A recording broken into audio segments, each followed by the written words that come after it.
By January 1915, the Great War had been raging for only 5 months, yet the toll was already staggering, with nearly 1 million soldiers dead.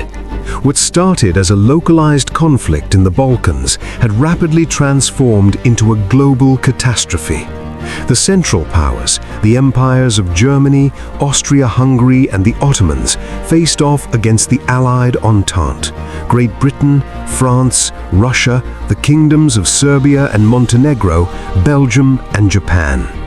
Across the Baltic and Polish landscapes, the Russian military had endured a series of crushing setbacks, yet they remained locked in combat with German and Austro-Hungarian units. The forces of Austria-Hungary had likewise suffered massive casualties and faced the humiliation of failing to subdue the Serbian resistance. High in the Caucasus Mountains, the armies of the Tsar and the Sultan battled one another through the brutal, icy winter. Meanwhile, on the Western Front, the soldiers of France, Britain and Belgium remained entrenched against the German invaders, occupying a line of fortifications that snaked from the North Sea down to the Swiss border. In a landmark shift towards strategic aerial warfare, Berlin authorized the deployment of colossal airships, the Zeppelins, to strike the British mainland. These giants bombed the ports of King's Lynn and Great Yarmouth, shattering homes and claiming the lives of 4 civilians. Out at sea, during the Battle of Doggerbank, the Royal Navy succeeded in sinking a German cruiser, though the remainder of the German fleet managed to slip away. Total naval dominance allowed Britain to enforce a strict maritime blockade of Germany, cutting off essential resources and food supplies. In a desperate countermove, Germany initiated its own blockade, designating the waters surrounding the British Isles as a combat zone. Here, German U-boats were ordered to sink Allied merchant vessels without warning. Britain, dependent on seaborne imports to feed its people, now faced a German strategy designed to starve the nation into submission. On the Eastern Front, the German Field Marshal von Hindenburg orchestrated a massive winter strike, dealing the Russians another heavy blow at the Second Battle of the Masurian Lakes. The Russian army lost nearly 200,000 men, with thousands forced to surrender in the freezing wilderness. However, the Russians found better fortune against the Austro-Hungarians. The fortress city of Przemyśl surrendered after a grueling 4-month siege, resulting in 100,000 prisoners for the Tsar. By this point, the total casualties for Austria-Hungary had reached 2 million. In the Mediterranean, British and French naval forces converged on the Dardanelles, hoping to strike at Constantinople and force the Ottoman Empire out of the war. They believed a display of naval might would lead to a swift Turkish collapse. They hammered the coastal forts along the straits, but the mission turned into a disaster when 3 battleships were lost to mines and 3 others were crippled. The naval assault was abandoned.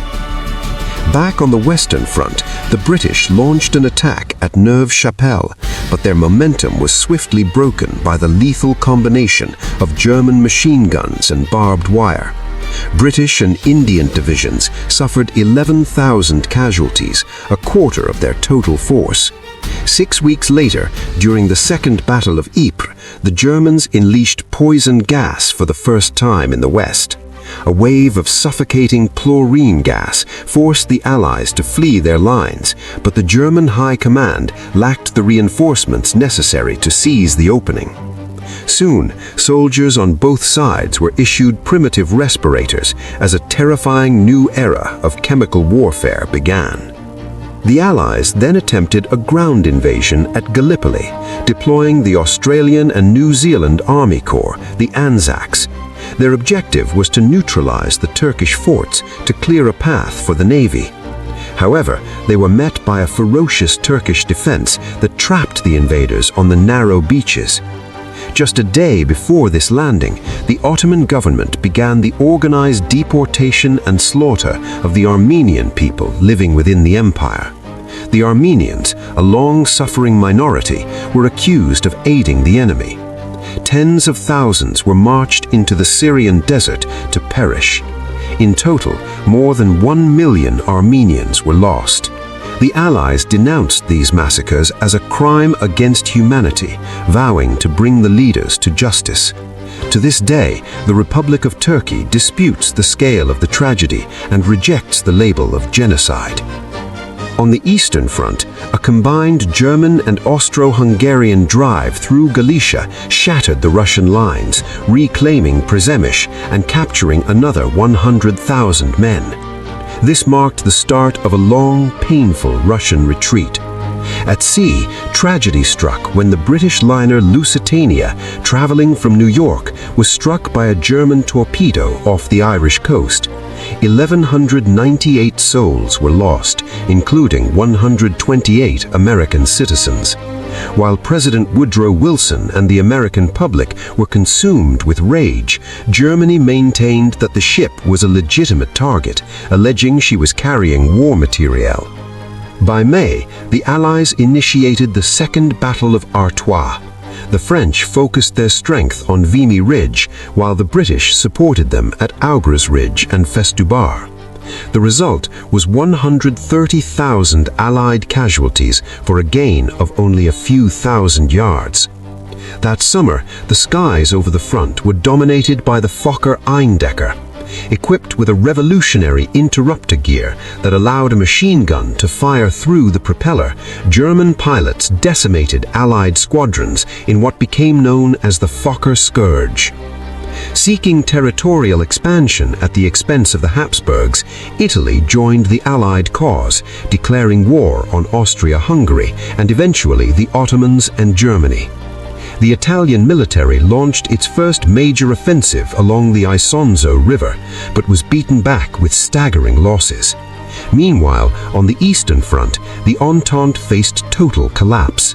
The Russians began a great retreat, ceding Poland to the enemy. German columns marched into Warsaw on August 5th.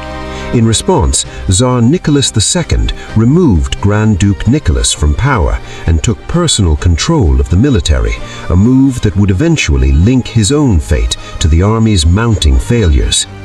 At Gallipoli, new Allied landings at Suvla Bay and fresh Anzac charges failed to break the Turkish lines. The environment was as deadly as the enemy, as soldiers suffered through extreme heat, swarms of flies, and rampant disease. In the Atlantic, a U-boat sank the SS Arabic, killing 44 people, including 3 Americans. To avoid bringing the United States into the war, Germany temporarily suspended unrestricted attacks on passenger liners. In the autumn, the Allies launched their most ambitious offensive yet to relieve the pressure on Russia. The French struck again in Artois and Champagne, while the British used poison gas for the first time at the Battle of Loos. Despite some initial breakthroughs, the operation stalled, resulting in massive bloodletting for all involved. Entente troops were also dispatched to Salonika, Greece, to aid the Serbians, but the intervention came too late. Bulgaria had joined the Central Powers, and their combined forces crushed Serbia in just 6 weeks. The remnants of the Serbian army were forced into a harrowing escape through the mountains of Albania. By the end of the struggle, 1/3 of the Serbian army was dead, the most devastating loss of any nation in the war. The stalemate on the Italian front persisted as the third and fourth battles of the Isonzo were fought. The Austro-Hungarians held the high ground, making them impossible to move.